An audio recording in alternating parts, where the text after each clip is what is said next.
विजय शाह हैं उनको जो है ना इलाज पागल खाना भेजना चाहिए। अभी जो फिलहाल में ऑपरेशन सिंदूर चल रहा था उस पर अभी एक नेता का बयान आ रहा था, भाजपा के मंत्री हैं, वो सोफिया कुरैशी पर जो बयान दिए, बोले कि हम उसी के बहन से जो है घुस कर के मरवा दिए। क्या कुछ कहते हैं, क्या कुछ कहिएगा अभी जो फिलहाल में एक वीडियो वायरल हो रहा है भाजपा के मंत्री? ये तो बहुत निंदनीय है और जितना भी इसका निंदा किया जाए कम है। और जो भी मंत्री बोले हैं, विजय शाह बोले हैं, भाजपा के मंत्री हैं, मैं तो समझता हूँ कि हाई कोर्ट या सुप्रीम कोर्ट तुरंत संज्ञान लेकर के उनको सदस्यता खारिज करना चाहिए था और उनको सज़ा देना चाहिए। ऑपरेशन सिंदूर पे तो पूरे भारतवासियों को गर्व है और भारत की बेटी इतना बहादुर पूरे विश्व में नाम पैदा कर दिया, हमारा सर गौरव से ऊँचा कर दिया।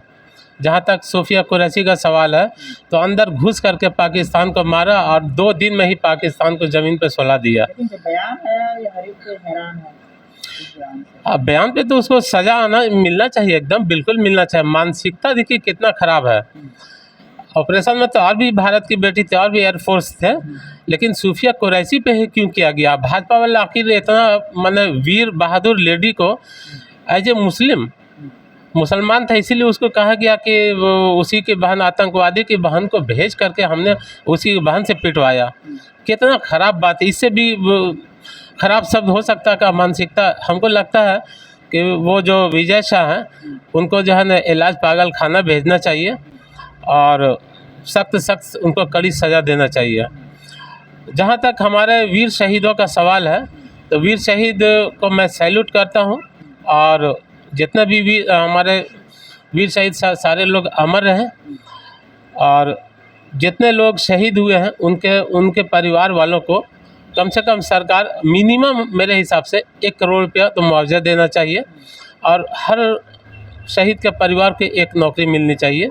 ये मैं भारत सरकार से आग्रह, विनती, निवेदन हाथ जोड़ करके विनम्र निवेदन करूँगा, ख़ास करके सेंट्रल गवर्नमेंट से, मोदी जी से, कि कम से कम मुआवजा मिले, एक नौकरी मिले सारे शहीदों के परिवार को। इस चीज़ को लेकर के आपके जो नेता हैं, जो माननीय जो राष्ट्रीय अध्यक्ष हैं, तो इस चीज़ को लेकर के आवाज़ उठाएंगे सदन में? बिल्कुल आवाज़ उठाएंगे। जब जो है ना अत्याचार हुआ है, जुल्म अत्याचार के खिलाफ जो है ना हम लोगों का आवाज़ उठाना मेरा परम कर्तव्य बनता है और मैं इसको देश हित में समझता हूँ, समाज के हित में समझता हूँ।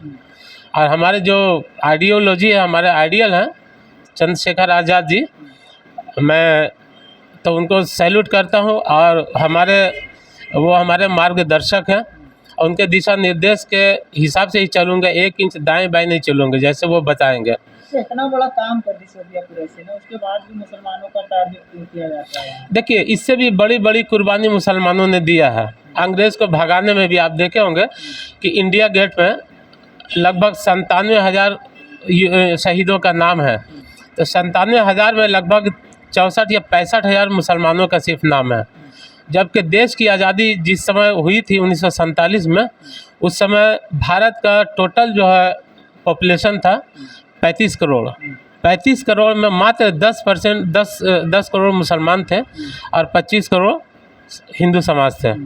तो 25 करोड़ वाले का शहादत देखा जाए तो मात्र 32-33 हज़ार है और 10 करोड़ वाले का शहादत देखा जाए तो 65 से 66 करोड़ 66 लाख है, 66,000 है। तो शहादत में भी हम आगे हैं, देशभक्ति में आगे हैं। अब मुसलमान यहाँ पे भाजपा और RSS वालों का जो है ना दाल रोटी चल रहा है मुसलमानों के पे जो है अत्याचार करके। देखते होंगे शरबत जिहाद, लव जिहाद, तो ये जिहाद वो जिहाद, दुनिया तरह का। हालांकि जिहाद बहुत अच्छा शब्द है। जिहाद का मतलब होता है कि आप अपने अंदर जो कमी है उसको दूर कर दिए, वो जिहाद है। आप अपने बच्चों को अच्छी परवरिश, अच्छी शिक्षा दीजिए, वो जिहाद है। जिहाद का मतलब वो हुआ कि अगर किसी को नाहक 2 लाठी मार दिया बेकसूर को, उसके खिलाफ लड़ना, कि उसको इंसाफ दिलाना, समाज में जो बुराई है उसको जो ख़त्म करना, इसका नाम जिहाद है। ना कि बेकसूर का मार काटना जिहाद, ये जिहाद नहीं है। इसमें लोगों को समझना चाहिए। जब सोफिया कुरैशी के बारे में इस तरीके से बयान दिया गया एक मंत्री के द्वारा, तो सबसे पहला आपके जहन में क्या चल रहा था उस समय? सबसे पहला जहन तो चल रहा था कि उसको तो कम से कम सबसे पहले शाबाशी देना चाहिए था, सैल्यूट देना चाहिए था सूफिया कुरैशी के बारे में। लेकिन अब उसकी जो मानसिकता है तो सारे भारत वाले देख लें, सारे भारतवासियों से देख लें। मैं तो समझता हूँ कि इस देश में मात्र 8 से 10% जो नफरती चिंटू हैं, बाकी सब सारे लोग तो देशभक्त हैं, देश के हित में सोचते हैं, सेना का कदर करते हैं।